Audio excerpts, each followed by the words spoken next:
Nathalie Arthaud, merci d'être avec nous sur le plateau, tête de liste lutte ouvrière pour ces européennes. Vous ne serez pas sur le plateau, vous serez en meeting en province. Qu'est-ce que vous attendez de ces derniers jours, de ces dernières heures de campagne? Je ne serai pas sur le plateau parce que je n'ai pas été invitée, hein, sans quoi je me serais libérée, avec plaisir. Ici. Voilà. Donc, quelle était votre question? Qu'est-ce que vous attendez peut-être de ce débat, même si vous n'y participez pas, ou de ces dernières heures et ces derniers jours de campagne?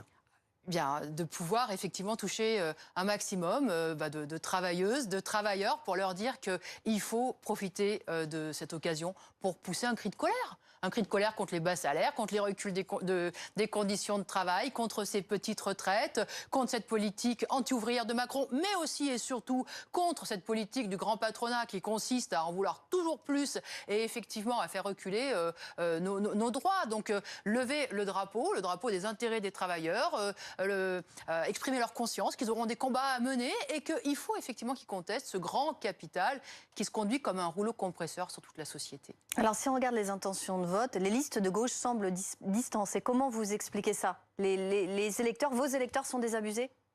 Non, mais je crois qu'il y a beaucoup, effectivement, de femmes et d'hommes qui se disent mais on n'a rien à attendre de l'Union européenne. Et puis, franchement, c'est la réalité que rien ne viendra d'en haut. Il n'y aura même pas de SMIC européen. Hein, ça n'existera pas. Ou en tout cas, si ils en font naître un, il sera pas suffisant. Regardez, le gouvernement aujourd'hui, il est incapable de monter le SMIC à 1 800 € net par mois, ce qui serait une nécessité.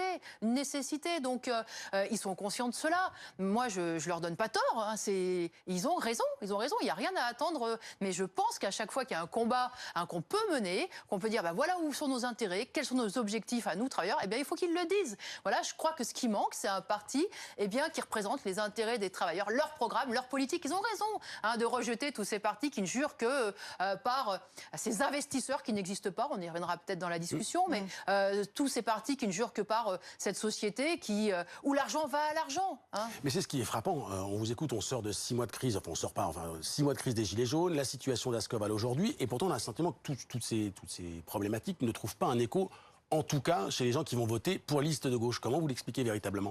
Parce qu'ils n'ont pas le sentiment d'avoir dans les mains les possibilités de changer les choses. Je pense que ça reviendra quand effectivement il y aura à nouveau des contestations sociales puissantes, j'en suis convaincue. Et que là, oui, les objectifs d'imposer une véritable augmentation de salaire, des pensions de retraite, l'objectif de réduire le temps, de partager le travail entre tous sans perte de salaire évidemment, hein, mais pour résorber ce chômage qui est un fléau, tout cela deviendra beaucoup plus palpable. Et moi j'espère qu'on ira dans cette direction et qu'on ira jusqu'à contester justement ces grands groupes capitalistes, ces grands groupes industriels et financiers qu'on voit là jouer au casino avec la vie des travailleurs. Et c'est ce qui se passe aujourd'hui à Ascoval par exemple. Tous ces grands groupes qui ne jurent que par leurs profits, leurs parachutes dorés, leurs cours boursiers et qui se moquent littéralement de ceux qui les font prospérer, c'est-à-dire les travailleurs. Alors dans le cas très concret d'Ascoval, bien évidemment, il y a le désarroi de 270 salariés.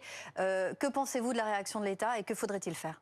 Moi, je suis frappée parce que ça fait des décennies que les gouvernements se succèdent en nous expliquant qu'il faut faire reculer les droits des travailleurs, il faut multiplier les cadeaux aux plus riches parce que ce sont les investisseurs de demain. Mais il n'y en a pas d'investisseurs. Il y a effectivement des